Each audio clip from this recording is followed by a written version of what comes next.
We're live, baby. Hey, everybody. This is Just Three Jobbers. Just three jobbers. Just three jobbers. Just three jobbers.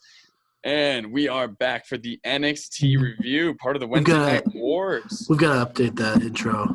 Yeah, I know. That's what he thinks. Evan just keeps doing the same thing. Everyone's going to chant it. You guys should think of something then. Oh, that's right. You don't. Okay, great. So I'm the creative mastermind here. No, I'm kidding. But let's start talking about NXT, man. Gosh, what a freaking show! Match of the night, for sure. We could all agree on that. Mm-hmm. I tweeted out. I think match of the night definitely was that main event, Matt Riddle versus Timothy Thatcher. Mm-hmm. Just brutal. I mean, so much fun. Why don't we just get into that right away? I mean, I think that was the biggest. It was the best match of Wednesday night, in my opinion. Probably the best match of this whole week, and just something so fresh, and it was really fun having Kurt Angle in there, and having a really similar ending with Matt Riddle, being choked out, getting a huge win for Timothy Thatcher. It was just so raw. I love that spot when he got his two teeth kicked out, and then they were checking for a concussion. That was just nasty. I mean, it looked like he was just a brutal cage fighter. It looked so. It was really very realistic. It seemed, and it was a lot of super fun match. Moose, what'd you think about that cage or fight pit match? I totally agree with you. That whole spot with his teeth falling out, and then he goes to the trainer. That was really Which might not have been. I don't think that was planned. I don't know. Yeah. And then the final, the way he got choked out.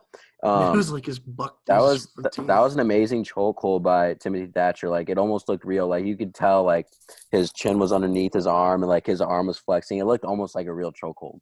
So I think that was amazing. And it seems so realistic. Yeah. Timothy Thatcher is growing on me. When him and Bro first got paired together, I was just that really didn't care, But now I actually I have some stock in him. I think he's an amazing talent, and I think this is a feud that could go on for a while. And so Kevin, what was your thoughts? Well, on it's definitely not going to go on for a while. I think it's definitely done now. I think it's over. I think it's over completely now. Yeah, I think Riddle's going to be going to SmackDown. Yeah. It seems like. Apparently, he already filmed a vignette to start airing on SmackDowns. Oh, really?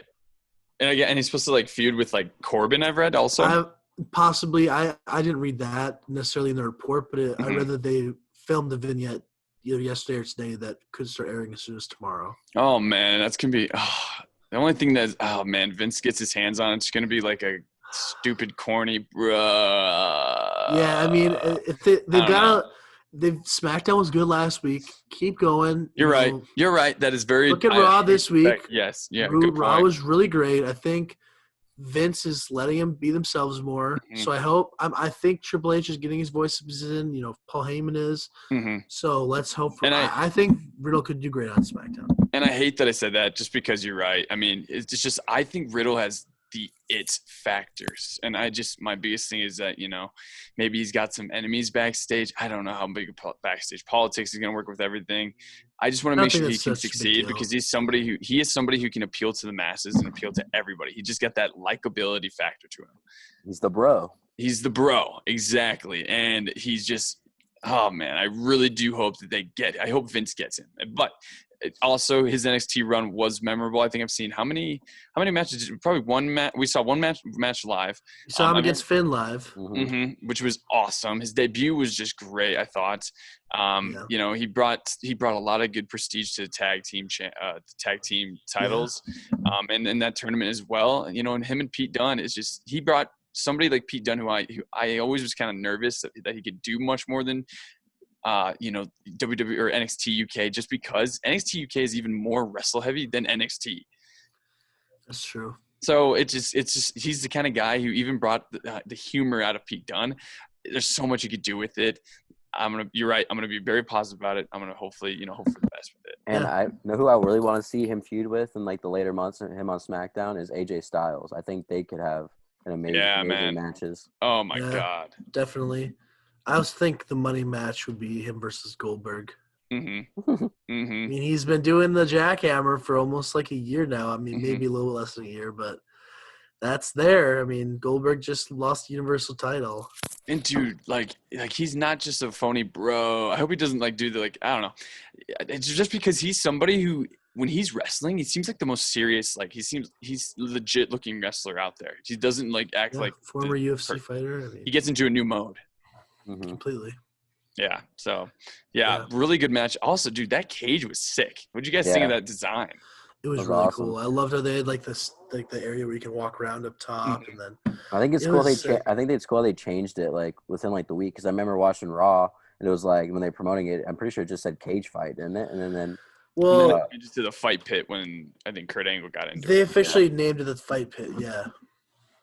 I think they should do more of those. That was a really cool setup. It's almost. I think it had. That's why it had such. It had like that MMA feel to it. I don't know if you guys watched Samoa Joe versus Kurt Angle in TNA from like 2007 or 2008. Have you guys heard of that match? I've heard of it. Yeah, I've watched. It was essentially like a UFC fight. And it was almost legit in the cage. It was bloody. The six sides of the cage. Yeah, I've seen that. That's a good match. Yeah, it's really good. And it seems like it's legit. So it gave me like kind of like references to that, which I really thought was really cool. I like that Vince or Triple H again is adding just that realism to NXT, the legit sport kind of aspect. I thought Riddle just thrived in it. I mean, the way he was jumping off the sides of the cage and hitting his kicks. I mean, it was perfect for him. The environment was perfect for him. I was completely shocked though by the ending of the match. I really thought Riddle was going to win just because of his actual MMA experience, and he's just a bigger name. But I think it's cool that they had Timothy Thatcher win as well, and it makes him look good. Yeah, it makes him look good, especially when Riddle is potentially leaving to SmackDown. Like guaranteed leaving for SmackDown. Yeah, I thought Riddle would win out too for his last, NXT thing. But now looking back on it, I think it makes a lot more sense to have Thatcher win. Thatcher, I think, could be an NXT guy for a while. He just signed recently. He probably has a year or two down there at least. It's a huge win. Big win. It's a huge win for his career. That is great. Now he's a former tag champion, and he has a fight pit win over Matt Riddle. That's a really great starting point to go over. And I just love – can I just point out how I love these tough guys that NXT always has? I mean, they've got Oney Lorcan and Denny Burch, who now had a great vignette. They're in the title picture. Yeah. Imperium, I'm not really counting them. I think they're kind of pansies. Imperium, I feel like I feel like they're pretty stiff. Walter and Alexander Wolf are, but those other two jabronis who are the tag team champions, not so much.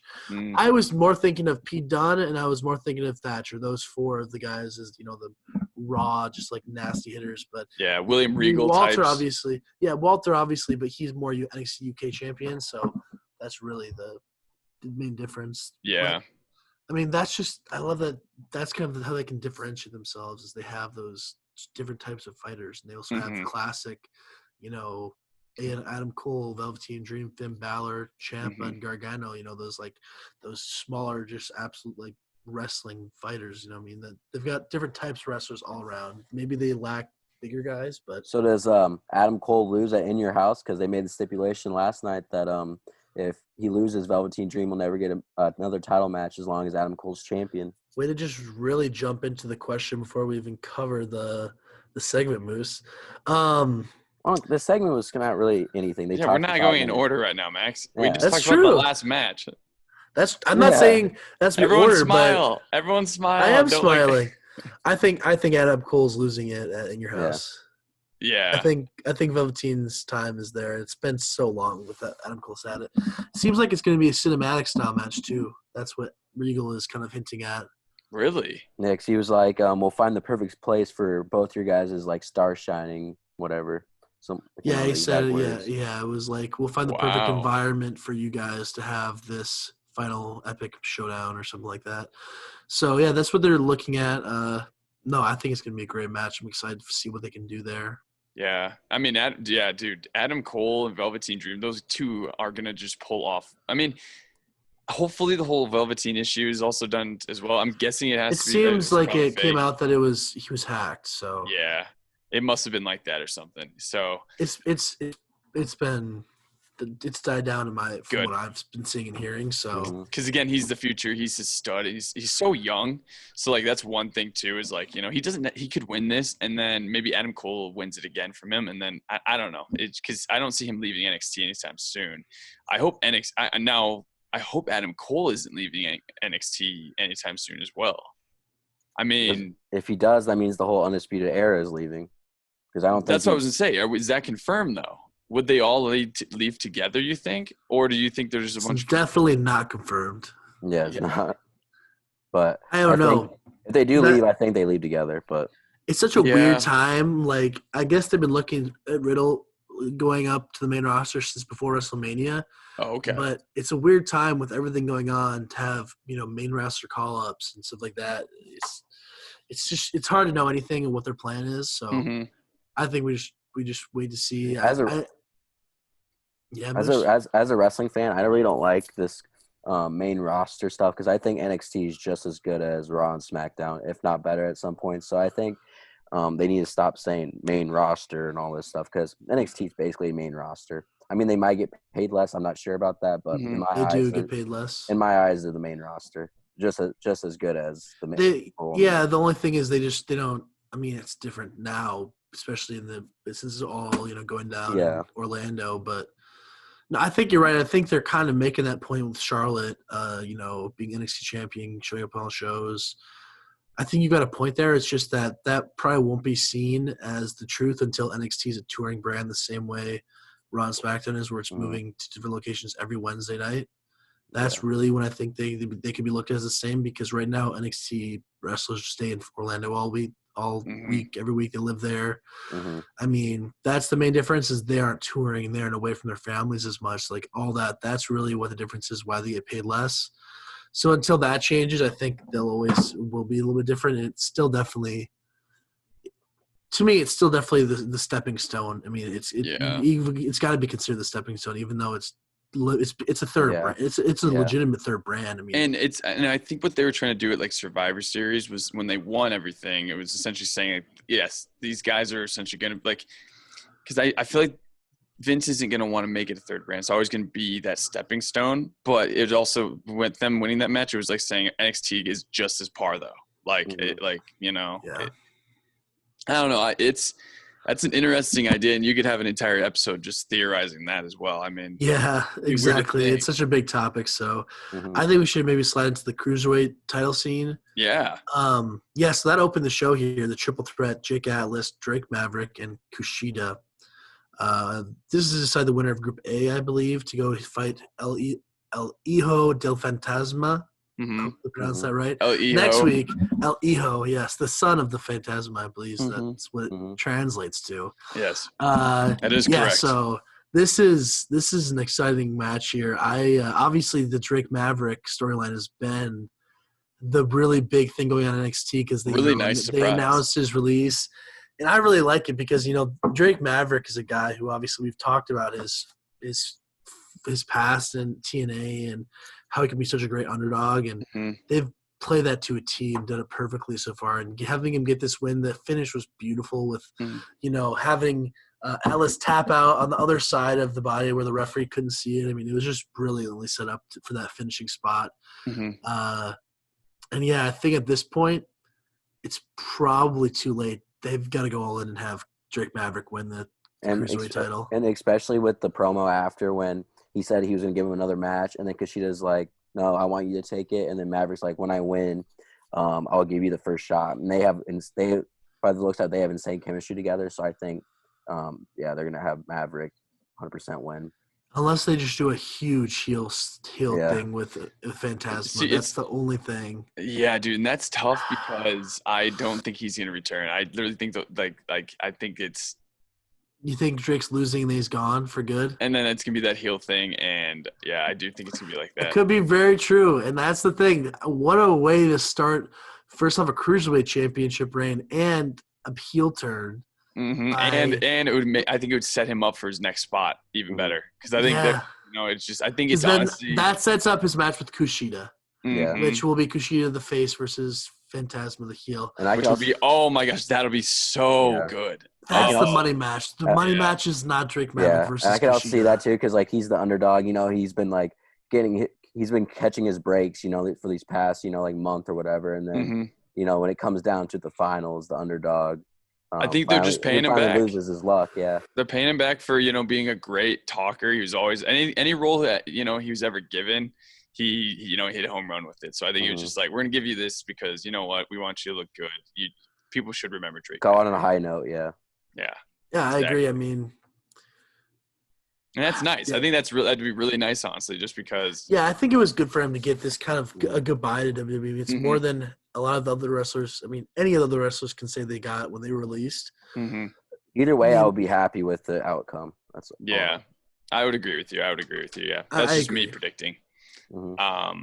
Absolutely. Yeah. But then what's after that? I mean, let's say we can talk about Johnny Gargano and Candice LeRae. That segment. So obviously, I mean, Gargano had a pretty quick squash match. Not much to that, but then they had the promo here with Keith Lee and Mia Yim back at their house. Oh my God! I think was there's the a first spider time right here. Ew! I gotta kill this spider. No, actually, don't, Max. Don't do it. No, we love spiders. You're gonna have PETA hitting up. I killed it. Yeah, oh my God! All right, cut this. We'll edit this out. No, I'll just say this. I liked this as a continuation. They set up Mia Yim versus Candice LeRae next week, and then they confirmed Keith Lee versus Gargano for In Your House. So those are two matches. Those are two big matches that are set up. Gosh, 1 second. Sorry, I was just getting a call. I had to decline that. But yeah, it was. And I just burped. That was really bad radio there. That was just a quick 5 seconds. We hope you guys can look past. Yeah. No. So Keith Lee, I kind of liked his little spot that he had, but he's definitely more natural than Mia Yim. But Keith Lee kind of was a star of that. I'm excited to see where these matches go. But that was. I thought it was funny when what's her name, Tegan Knox brought in the pizza and there was only like two pieces of pizza left. I did like that too. That was good. That was a fun. And they were throwing shades like, "This is what Candice LeRae cooks the best, takeout." Yeah, dude. I just think that Keith Lee needs some character building because right now, to me, I don't know how he knows how to.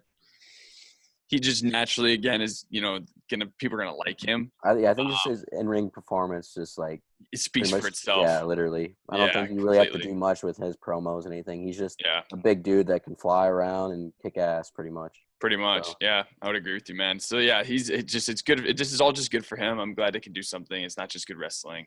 I mean, have you guys heard from Dominic Dijakovic or whatever? Has he been? Yeah, he hasn't been on in a while. So I think that's finally over. Haven't seen Priest either. Priest is feuding with Finn Balor. Yeah. Oh, that's right. Yeah. Duh. Sorry, I didn't mean to say that. Yeah. That match is set up for In Your House as well. Yes. So when we can get later, we can get into the In Your House match or the full card that's really been set up now. Yeah. But yeah, that's going to be. It's coming up quick. That's a week from Sunday, and then suddenly 2 weeks after that, it's Backlash or something like that. Yep. Yeah, I think you're right. Wrestling's getting into gear now. There's a lot of big pay-per-views and a lot of stuff going on. Double or Nothing just happened, so I think I'm gonna really like that pay-per-view, Max, because it's gonna be just fantastic wrestling with amazing stakes. Yeah. So they've got the crowd. They've got the crowd. They'll have a cinematic match. In Your House, yeah. Now the cinematic style match with what's his face with Cole and Dream. Again, 90s concept. They're anything 90s right now is just. Oh, I think I might know what their cinematic match might be.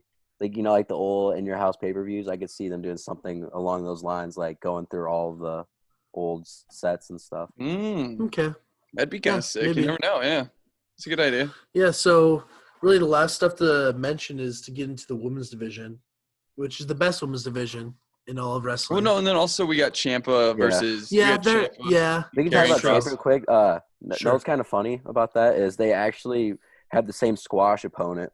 That was the same person that Leon Ruff. Yeah. Leon Ruff. What a weird name. Or Leo Ruff. I mean, whatever. Yeah. But I mean, it was kind of cool, like how he came out after, like they had the Titantron thing of Cross saying TikTok and all his promo.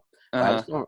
I think it would have been cool if Ciampa would have came out and like addressed it and talked instead of having that 5-minute match. We all know Ciampa's a beast and we really don't need to see that. I think it would have been cooler if he would have came out, called him out, said some stuff, and then got interrupted by that Titantron promo. Mm-hmm. I mean, it was. Yeah. I liked how Scarlett was out there staring him down, as an ominous figure. Those eyes, man, those eyes were insane. Her eyes are not even in the attractive, the scary sense. Exactly. The faces she made, she's very attractive, but she did her facial reactions. She did, not many people can do it. I'm one of the 2 people who can, where your eyes can just tell everything. That's such a big thing also, if you can tell a story with your face without even talking. Obviously that's huge in wrestling. So this got me more excited about Karrion Kross versus Ciampa. I still don't know what they're gonna do. I think Kross has to win probably, but Kross is gonna win. It's gonna be a hell of a I'm excited to see their final showdown next week. So do you think since Kross is probably gonna win, do you see Ciampa going up to the main roster? No, Ciampa will never leave. With his injury, there's no way. You think? Yeah. I would love it. I think the only way Ciampa will leave, and he will be a star on the main roster. Yes, and there's no doubt. Let me answer this question to me. He's already said that he can't. I'm kidding, Kevin. Go on. What are you saying? He said he couldn't. No, I was asking. What? He literally said because of his injury, he can't afford to rest. He says he'd rather extend his career and work only one time a week, on NXT, rather than traveling and doing a bunch of different traveling around the country. That's true. But right now it's once a week. Right now it's only once a week. But it's in one spot. So. Yeah, you're right. True. Yeah, you're right. That's a good point. But that's right now. I think there's just for him. I think that he's such a big potential that. Yeah. Oh, no doubt. We'll see. He's one of the greatest NXT superstars of all time. That was some of his matches. There's definitely an argument that he is the best. But. The fact that he used to walk out to just booze, I cannot wait for him. He has to go as a heel if he does. I think that's why he's a face, is because they need him on there. He was so good as a heel. Oh, my gosh. I love the heel, but also No One Will Survive is sick. That was his heel song, too. Yeah. So, he could just do both. I don't know. Me and Max saw him versus Johnny Gargano. In Chicago, In Chicago, and it was just freaking believable. So good. Greatest match I've ever seen live. Yeah, besides maybe Kofi versus Daniel Bryan for me, that just might. Oh crap, Daniel! Yeah, Kofi versus Daniel. It's close. I forgot we went to WrestleMania. Also, War Games was pretty sick too. Moose will be going next time. All 3 of us will be going to WrestleMania. Yeah. Exactly. Hopefully for free. All right. Here, let's get into the women's division now. Yeah. This was probably the biggest surprise for me is how much I enjoyed this Shotzi Blackheart versus Raquel Gonzalez match. Mm-hmm. That Shotzi Blackheart is getting kind of a renewed push right now. Mm-hmm. She had some pretty cool spots. That one spot where she kind of did like the drop with her legs crossed, that looked nasty, man. That was posted all over social media where it looked like she really was almost injured. Falling on the back of her neck and head. He almost killed her. Yeah. And, obviously it kind of had the fun part where Dakota Kai was messing it with her little tank, and then Tegan Nox came out and kicked her off, which was it was just a funny sight to me to see her just falling off of it. No, that was just a lot of fun. I'm still excited to see it. This could be a fun, little tag feud, and it was just really it overperformed to me for what I thought it was going to be leading into the segment. I totally agree. And if Dakota Kai, you're watching this, please give me a follow. I'm one of your biggest fans. Tegan Nox. It's true. Tegan Nox is great. Oh, she's my favorite. I'll take the other two shots. Where's the Shotzi Blackheart and Raquel Gonzalez fans? Come to me. Yeah. And follow us, on Twitter. Yeah, just everybody follow us. Yeah, follow us. Seriously. Please follow us. I couldn't take the fame. But yeah. Well, hey, all right. Well, then I think other than that, the tag match. Yeah, Charlotte. The tag match is the big thing. Charlotte and Chelsea Green versus Rhea Ripley and Io Shirai. So, obviously, this is leading into the triple threat with Charlotte defending against Rhea and Io Shirai In Your House. Mm-hmm. Really, really good tag match, I thought. And I think that it was surprising to see Io Shirai take the pin, to Charlotte, but it was a good way to keep heel heat on her. And I could tell you just can't wait. I can't wait till Rhea can get her hands on Charlotte. Yes, That's the biggest thing is that Rhea trying to like get back at Charlotte. That's just she's so intense, and Rhea Ripley's so good, and the whole time, she barely could touch Charlotte the entire time, and that's just it's the beauty of it is that we get to see it, but it was great setup because you just want to see more. You want to see the end of the match when she got hit accidentally by Io Shirai and into the barricade, and she was like staring off like an intense look. I think that's just like intense foreshadowing that Rhea Ripley is going to kick the crap out of Charlotte Flair, and is she going to take the title back? I think so. I think she has. And then maybe have the last match at SummerSlam. Mm-hmm. And then possibly. Then Charlotte goes back to Raw or SmackDown, I think. Yeah. I don't know how long Charlotte sticks with NXT doing NXT and Raw. It's already wearing thin having her be overexposed. She can because they're all in the same spot, like you said. Yeah. With Becky being pregnant and Asuka champ, I think you have to have her go back on Raw and have Charlotte versus Asuka. That's probably the SummerSlam match they have to build up to. Mm-hmm. Unless they do Asuka versus Kairi Sane. Kairi Sane, I think, it just got injured actually in a match with Nia Jax. I saw that, but I thought she just got busted open. I don't think it was like a major injury. I think she just got. I mean, maybe I could be completely wrong, but I heard think you're right. I heard I saw for sure she got busted open, so she definitely started bleeding. I don't know if maybe she got a concussion as well, but I don't think anything was broken as far as I've heard. So we'll see how that pans out next week on Raw. But yeah, one more show before NXT Takeover in Your House. Next week is Candice LeRae versus Mia Yim. I think the tag team match is going to be the Odie Lorcan and Danny Burch versus Imperium. Mm-hmm. And then the finals. Next week is Drake Maverick versus Elio Del Fantasma. They're doing the finals next week. I thought Imperium versus Orny and them was at TakeOver.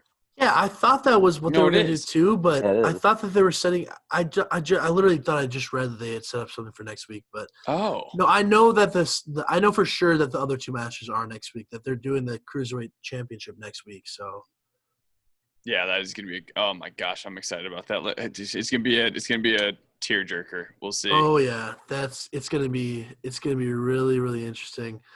Yeah, I mean, I thought this – to me – this is the show that won the Wednesday Night Wars this week. I think it had the best match. It has the most momentum right now going into TakeOver in Your House. AEW was a really good show, but it was also a show that was kind of reeling from the big high of Double or Nothing. Mm-hmm. Not really starting much new. Like there was some good stuff at the beginning, but there wasn't very much crescendo of stories. Mm-hmm. So for me, this is probably like an 8 out of 10 show for me. Yeah, I agree with you, Max. I'm going with the 8 as well. Okay, I know what you mean. Yeah, I would agree with that. I would say it's an 8 episode. The only thing is, and that's a tie for AEW for me.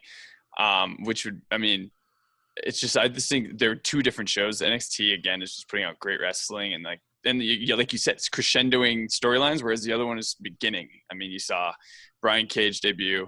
So, it was the first match, essentially him in singles match. They had to do that. Then he had to do Cody explain what he's going to do from now on. So that explains the new title. And you have Revival coming in. Yeah. So it's all brand new things, which is like pops. You'd be really excited and pumped up seeing it. Mm-hmm. But you're right. It's just different.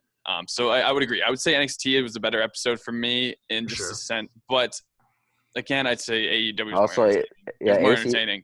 AEW also killed it. I can't take away from AEW can be mistaken as a WWE product. Wednesdays nights, the best nights for wrestling. That's the bottom line. It's going to keep going next week. I mean, I'm in it with everything that's been confirmed already for the next week's shows. And gosh, I'm already can't wait for next week. We're done with this week. I know it's not going to be for a year to come, but when that AEW second show comes on, wrestling is going to be unreal. Mm-hmm. I mean, they have the second show with Dark right now, Moose. You could be watching. Yeah, but I mean, like live, like. And guys, with everything going on because of the Wednesday Night Wars and because SmackDown on Fox, and then just because wrestling is proving to be a very, very good. It's honestly, if you compare it to everything else, it's actually doing pretty well during this pandemic. But like, there's rumors that like Impact might be getting another TV deal. We'll see, or MLW, one of the two. But there's rumors, so that'd be 6 different TV shows we could be watching. That'd be way more than 90s. I mean, yeah, same amount of companies on TV. Oh, it's stressful. There's so much wrestling if that happens. Oh my gosh. Especially if AEW gets a second show on TV. I heard maybe that AEW Dark might be going to HBO Max. Yeah, that'd be sick. Is HBO Max different than HBO Go? Well, we'll have another podcast about that. I'd say. I don't want to be the one. But hey, guys, thank you guys all for listening. That was the episode. This was NXT versus AEW, another Wednesday Night War. Follow us again and Max, you want to kind of go through this? You're really good at it, I feel. Yeah, for sure. You can follow us the podcast at Just Three Jobbers. That's the number 3. And then follow me at Max_Zwak. And again, Moose will have a new name for his Twitter once that's changed. Yep. It's going to be updated soon, so we don't want to give you a false Twitter handle. I think it's going to be Moose123, but look out for Moose123. If that's gone, we'll Moose again. Week. It takes 20 seconds. Just go into your settings quick, and you can do it. All right, guys. We'll see you guys next week. Thanks for listening with us. We do it just for the kids. Peace. Love you guys.